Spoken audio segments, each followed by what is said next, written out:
Thank you for the beautiful welcome. I want to start by acknowledging that we're gathering on the land of the Wurundjeri people, the Kulin Nation, and pay our respects to elders both past and present, and recognize that we're gathering on land that was never ceded.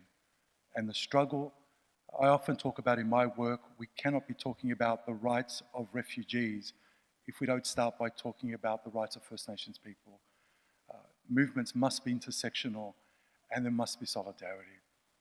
I was thinking about what I could talk about this morning, and I wanted to do two things.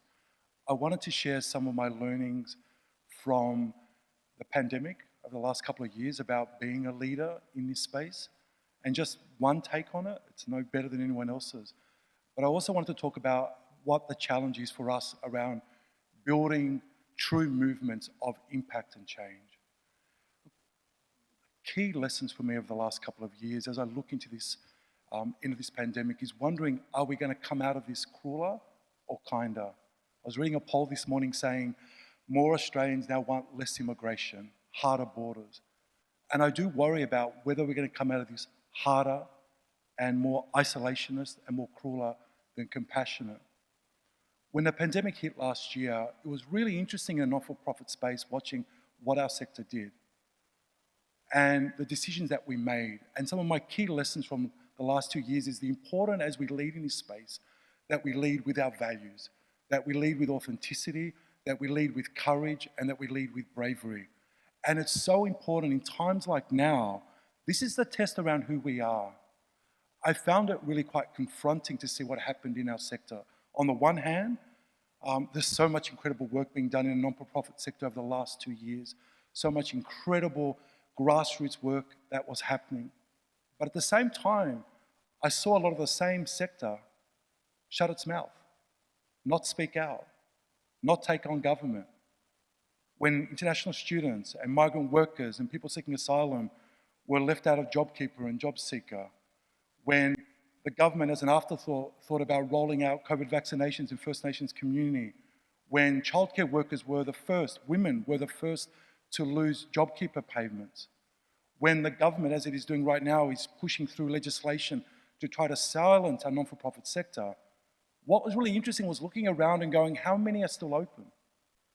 And I remember us keeping our doors open and looking around and going, why is most of my sector shut, like physically shut, operating remotely, assuming that everyone can navigate some online world or get help through an app or a phone? And I kept looking for, where are the voices? You saw the incredible leadership of ACOS over the last 2 years. But going, where are the troublemakers? Where are the non-for-profits calling out this government? The most critical things I've learned over the last 2 years is always go back to your values. Always go back to the core purpose of why you exist. I remember when it started that we did pretty much the opposite of what people were telling us was the right thing. I looked around and saw people cutting jobs, cutting wages, cutting hours, closing doors. And we doubled down and did the opposite. We kept our doors open. We've had to shut 5 times because of COVID, 5 COVID cases at work, no community transmission. Because I was sitting there and going, well, if we shut our doors, where do communities like us go with no Medicare, with no income, with no support? We were looking last year and going, we could be going under. We might financially not make it to Christmas. And what we did instead of laying people off and cutting wages was asked everyone to make a sacrifice. We laid no one off. We kept paying our 50 casual staff for probably almost a year over the last 2 years when there was no work. We tripled our investment in frontline services. We started delivering food to 600 families to keep them safe at home. When the public housing towers were locked down, we went and delivered 6,000 meals to those towers and redeployed our staff to do that.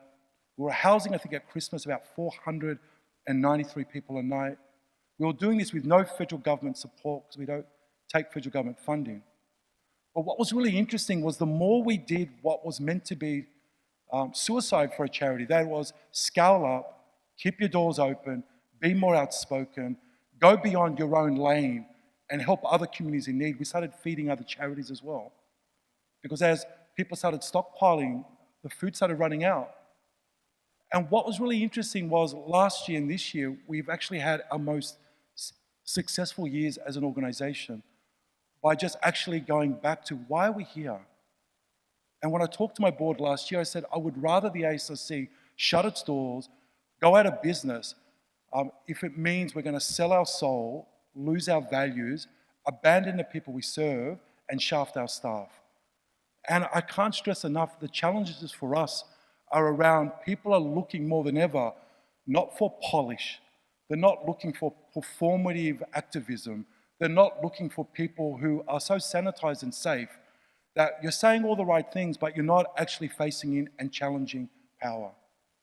And I look at our sector, and for as incredible as it is, I watch it being sanitized, I watch it being corporatized, and I watch so few voices actually speaking out. It's often grassroots, non-government funded, culturally led, First Nations led, organizations on the ground that are actually trying to hold government to account. And so I think we have a real challenge about, as a sector, how much have we been co-opted as a sector ourselves? How much of an impact are we actually having? How much are we actually holding truth to power? I've lost count the number of times people keep telling me, well, this fight can't be won, and this fight is a lost cause, so we're not going to join you in it. But the challenge becomes, if we're not fighting systemically, like we're talking, this whole theme is about how are we going to achieve success? Well, I think one of the big problems is our own movement. We are fractured, we are siloed, we are competitive, we are often putting so much energy into criticizing each other and are going at each other instead of building each other up. And if we're going to be serious about building really intersectional movements and real coalitions of impact and change, then when are we going to actually stand together? They go after you, they go after me. They go after your space, they go after ours. With this hands off our charities legislation that the government is just forcing through, every charity that has tax deductible status could be losing its standing and its status simply for engaging in peaceful, non-violent protest. They are coming for all of us. They want to silence our sector because this is a government that wants no accountability, it wants no oversight. And the real challenging question for us is going to be one of, are we going to stick together? Because if we cannot be united as a sector ourselves, and if we cannot be united as a movement ourselves, we're not going to actually get there. We're not actually going to have an impact. If we can't sustain ourselves, we are looking at the moment, they're talking about the great resignation. Well, I think what I do see in activist spaces and not-for-profit spaces is a community of exhausted people, is a community of demoralized people, is a community of people that are feeling burnout and overwhelmed. Because for all the harsh words, I've also seen so many incredible people in our space actually from doing the most extraordinary work. Because what this pandemic showed us, it's not billionaires and multinationals that are essential. It's our hospitality workers, it's our retail workers, it's our health workers, it's our non-for-profit workers that actually are what kept our community safe through this time, that actually found a way through. But our challenge as we come out of this and as we head into the next federal election is, how outspoken are we going to be? How much trouble are we willing to make? Are we willing to actually be allies to one another and use our power to actually create real sustainable change? This is the real question. These are the conversations we don't have. We're often so busy congratulating each other, we don't actually stop and go, we're part of the problem. And how are we actually going to challenge each other to have honest conversations, not publicly, but behind closed doors, to go, are we going to build a coalition of real impact? Are we going to build a coalition that is so fearless and courageous and brave that it strikes terror into this government? Because at the moment, you look at every space, from climate change to First Nations rights, to refugee rights, to acting on violence against women, to the rights of LGBTIQA with the religious freedom bills at the moment, they're coming after every single one of our communities. And are we going to stand together? And are we going to stick together? And are we going to fight together? This is the challenge for all of us. So I just kind of want to put that challenge to everyone about how are we going to work together as a movement, and how are we going to show true solidarity with each other and stick up for one another to get through what is going to be a bruising time ahead. And if we get 3 more years of this government, what they've done so far to our communities is just the beginning. I'll leave that there. I wanted to talk more deeply about a second issue, which is the one about how do we put ourselves out of business. And after 20 years as CEO of the Asylum Seeker Resource Centre, I've been thinking about how I've failed. And I've been thinking about how I haven't achieved what I should as CEO. When I started the ASRC 20 years ago, I promised it would be independent, it wouldn't take federal government funding, it would be holistic, it would speak out, and it's done all those things. But I also promised myself that it would go out of business. And we don't talk about this often, about how do we actually go out of business? Because as we get bigger and bigger and bigger, as charities like mine get bigger and bigger and more successful, the seduction that happens in non-for-profit spaces is, oh, now we have a brand, now we have a surplus, now we have a standing. And we get seduced into maintaining that, and into protecting that, and into growing that, and into cannibalizing that around us. And I'm going back and asking myself after 20 years of going, why aren't I driving this organization to go out of business, to close its doors? When I started at 28 as a class project, as a TAFE project in 8 weeks, my dream was it would go out of business because that was always the goal, because that would mean we'd been successful. That when people came seeking asylum, there was a safety net. There was a fair legal process. There was no detention centers. There were no offshore centers. There was basic human rights, and going, how do I get us there? And one of the real interesting challenges is going, this challenge around what is happening with refugees globally is only getting worse. It's not about to end in the next couple of years, or probably not, sadly, in my own lifetime. So I asked myself again, well, how do I put the ASRC out of business? And how do I put myself out of a job? And the real challenge that I'm facing into now in the organization is going, it's actually about the transfer of power. And it's actually about handing over power. And I'm disappointed and angry at myself that this is something that I haven't faced into sooner. I have an amazing organization, incredible people, incredible staff, incredible volunteers, dedicated, passionate. But you keep assuming that, well, we stand for this and we do all this great work, that we are naturally, constantly transferring power to the actual community that we serve, to the refugees that we actually serve.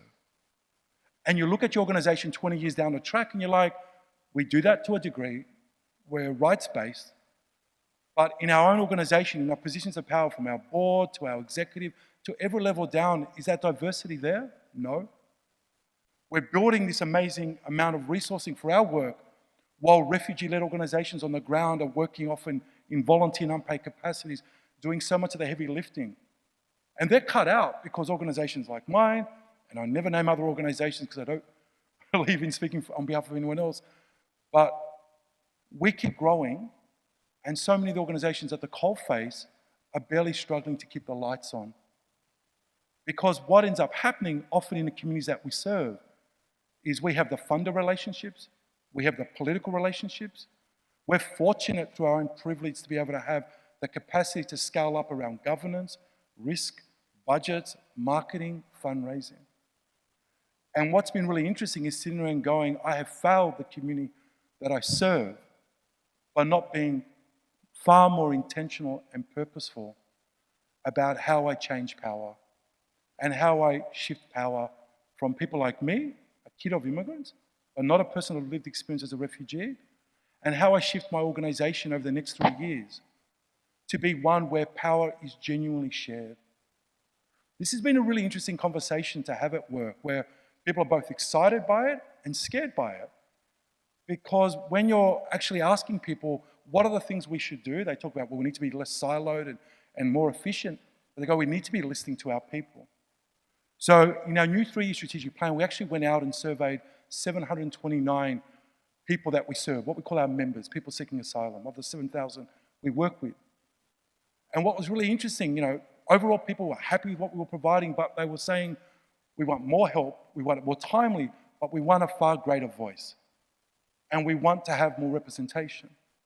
And so talking with my organization about, well, how are we going to challenge our own privilege? Because we're so uncomfortable in these spaces. Oh, but I'm good, but I care. And actually sitting there and going, we need to deal with our own racism in our own organization. We need to deal with our own colonized attitudes, because we are colonized like everything else is. We need to deal with, well, what happens when you are dealing with people that are deeply traumatized by a political system that exists to crush them. And we are a traumatized organization that plays out that trauma too in ways that are both resilient, but in ways that are also dysfunctional. And actually going to ourselves, well, how do we decolonize ourselves? And how do we shift power? And how do we transfer that power in a way that we could eventually not need to be here because we have actually resourced the community we serve to lead itself? You know, we talk about this all the time, you know, allyship and centering people. And what's really interesting is I then look and go, I follow the money trail from my own organization onwards and go, well, are we actually putting money behind those words? Almost never. Are we actually handing over spaces? Almost never. Are we ever introducing these communities to our funders, to our major supporters, to our platforms? Almost never. So when I'm saying this, I'm being critical first of me and sharing this story about being honest about going, I need to do better. And the challenge being one around how do we challenge ourselves and get out of being comfortable? And how do we be intentional about it? So what are we doing at the ASRC? And we're just at the beginning. We need to do much, much more than this. But here's some of the basic things we're starting with around going, how do we start transferring power in our first year? One, we're bringing in affirmative action targets. They don't exist, I think, in almost any non-for-profit. We just assume that people of color, people with lived experience are going to naturally reach every level of the organization. But unless we are intentional, we're never actually going to get there. Because what ends up happening is we keep replicating our privilege. And we start by our board setting that and leading by example. Second, we're sitting and going, well, we're going to need to actually invest in the community that we actually serve. So we're committing to at least $3 million over the next 3 years to start seeding and funding refugee-led organizations and refugee leadership, both in Australia and Asia Pacific, and to keep growing that. One of our first partnerships was contributing to the Refugee Leadership Alliance to fund refugee-led organizations in places like Myanmar, the Philippines, and Iran. But it's interesting in having those conversations where they talk about money is non-existent in refugee-led organizations, and those networks are non-existent. We're committing to investing millions more into being led by refugees themselves, driving and telling us what we should be funding, what we should be investing in, and investing in capacity building, in actually giving our funding relationships over to the communities that we serve, of actually connecting them to these communities, connecting them to our circles of political influence, supporting these organizations to actually build their own capacity to scale and sustain. So often, you've got far more resilience, far more expertise, and far more capability in refugee-led organizations. But what you don't have is the money and the time to build your governance, your risk, your fundraising, your marketing, all those things that are actually essential to build a scalable, sustainable non-for-profit. We are investing in paid internships. And this year piloted our first 3 paid internships. Instead of unpaid, where you're just exploiting people while going, oh, look, we've got interns. And the impact of watching people with lived experience actually being at the center of that, being paid properly to go and speak and mobilize their own community. We've also been training 60 young refugee leaders across 4 states across Australia to be the next generation of leaders in the community. And in addition to that, we've been partnering with people like Politics in Colour. We just finished our first training course for 50 people, encouraging them to run for local office, or state government, or federal government if they're a citizen. Because every time you go to Parliament House, you sit there and everyone is white or European like me, and you sit there and go, how are we actually going to change that political representation unless we start investing in pathways to political participation? So these are just the first steps. Affirmative action targets, investing millions in refugee leadership, building capacity building programs, paid internships, national leadership programs, political pathway programs, refugee run with power, advisor groups, and in every space that we build and create something, actually starting back with what does the community that we serve actually want? What I'm most excited about is how uncomfortable this process is going to be and how challenging this process is going to be. About actually saying to people, and it's been an interesting debate at work going, do we need to have affirmative action targets? I'm like, well, if we didn't, we wouldn't be where we are. And I go, in committing and saying we're going to train all our staff in anti-racism, we're actually saying we have a racism issue. We never want to use words like that in our organizations, but we all do, because the reality is unconscious bias, confirmatory bias plays out in that way. Despite how good our people may be that work with us, or how caring they may be, or how committed they may be, we replicate dominant power structures. And we just assume, because we're non-for-profits, our community activists, that we're above that stuff. But how can we be when we live in a system where it's all the structural stuff that seeps into the bones of our organizations too? And going, if we're going to be serious and intentional about changing our culture and changing our leadership, and me as a CEO think about succession planning, about how does my job get taken over by a person with lived experience in the future? Nothing happens without intentionality. Nothing happens without challenging yourself. Others in this room might have done a better job of this, may have been far more successful in doing this. I'm sharing this because this is the stuff we don't talk about as not-for-profit leaders. We rarely get up here and go, you know what? I'm actually failing as a CEO. I should have done better. I need to do better. I want to be held accountable to be better. And I want to do it because it's the right thing now, not because in 20 years' time, as a sector, we'll be dragged to that space, that people will just expect that.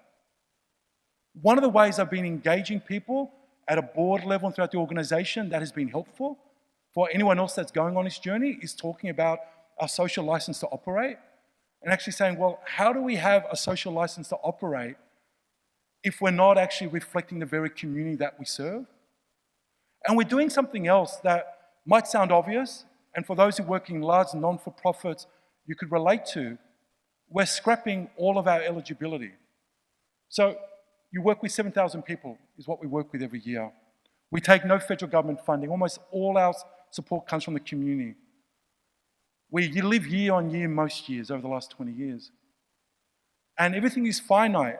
So you've always got to figure out, well, who do we house? Who do we feed? Who do we medically care for first? But what's been really interesting as we get bigger and bigger and bigger is we spend so much time trying to figure out who to help instead of just spending all those resources just helping everyone in whatever way that we can. So we're actually scrapping all our eligibility beyond the fact you're seeking asylum. We're abandoning 20 years of how we're working and moving to a human rights-based framework and model. We're committing ourselves to that our priorities are movement building. An example of that last year, what do I mean by that? Last year when people were coming out of detention centres after 8 years, there was no money in the sector to actually house people. So an example of what we did by that is we went and set up our own $500,000 housing fund and funded 8 charities in 4 different states to provide bonds and short-term housing for men when they came out. If we're going to build movements, one of the things we're asking ourselves is, when are we best placed to lead? And when are we best placed to take a back seat? And when are we best placed to add value? And actually really challenging ourselves around that. And in how we deliver our services, how do we not replicate the very privilege and the very inequality that our people face? So what does it look like to build a model when someone turns up to your non-for-profit that on the spot, the only words you get out of your mouth are, welcome, and how can I help you? And you find a way to do that every single time. And that you take all those resources you spent screening and assessing and testing eligibility and merit and actually just spend it helping people. And I was asking my staff, I was going, we spend a lot of time assessing, because I know why, resources are finite, we can't help everyone, but we spend a lot of time assessing whether to give this person housing and food and nappies and so on. I'm going, was that a $500 pack of nappies we just gave out? And they're like, what do you mean by that? I'm like, well, how many hours of our time did we spend deciding whether to help that person instead of just helping that person? So what if you pivot all your resources to just helping people? So over the next 3 years, what we've set as our goal is, one, that everything we do as an organization is going to be centered and driven by the community we serve, people with lived experience. They're going to be embedded at every level of decision making in the organization as equals. Two, we're going to transfer gradually and continue to grow our wealth over to refugees themselves from our own reserves. Three, we're going to open up our power circles, political power, fundraising circles, and bring the communities we serve into that so they can actually access those relationships. Four, we're going to wrap around capacity building that takes what we've built over 20 years and actually transfer as requested over to the communities we serve. Five, we're going to be deliberate and intentional about the way in which we build movements. And we're going to continue to use our voice, as we do now as an organization, on any other human rights issue that we get approached around endorsing, to go, well, if we are a human rights organization, we need to stand with all human rights movements. We need to be visible in doing so. Six, that we are actually challenging ourselves that in everything we do, in a way in which we deliver services, all of it is driven by how do we say yes to people? And how do we take out of it altogether any moral judgment around who deserves to be helped and who doesn't deserve to be helped? Because if what we're doing is human rights work, and if we believe everyone has a human right to food, to housing, to a job, to a safe home, then all we should be interested in is how do we help that person get that? And recognize that the people that we serve are actually more resilient and more resourceful than anyone working in a non-for-profit, because they're survivors, because they have to be in a system that's often crushing people. I feel reinvigorated and excited about how to face into this, because this government can be beaten. This government relies on people acquiescing. It relies on non-for-profits being silent because they're being bought off by government. It relies on fear-mongering, and what we as a community need to do is how do we bring things back? We use this language like human-centered, people-centered, but how often in our activism and our advocacy do we actually use words like that? Over the years, we've played a small but important part in helping with things like kids off Nauru, passing Medivac, getting people released from detention, stopping Peter Dutton last year taking away the phones of people, stopping the government 6 weeks ago from passing a new law that would have led to mass deportations and detention of refugees. Every one of those fights we were told could not be won. And what did it take? Independence, authenticity, being outspoken, and telling a human story, and centering the people who are actually being impacted to be able to tell their story.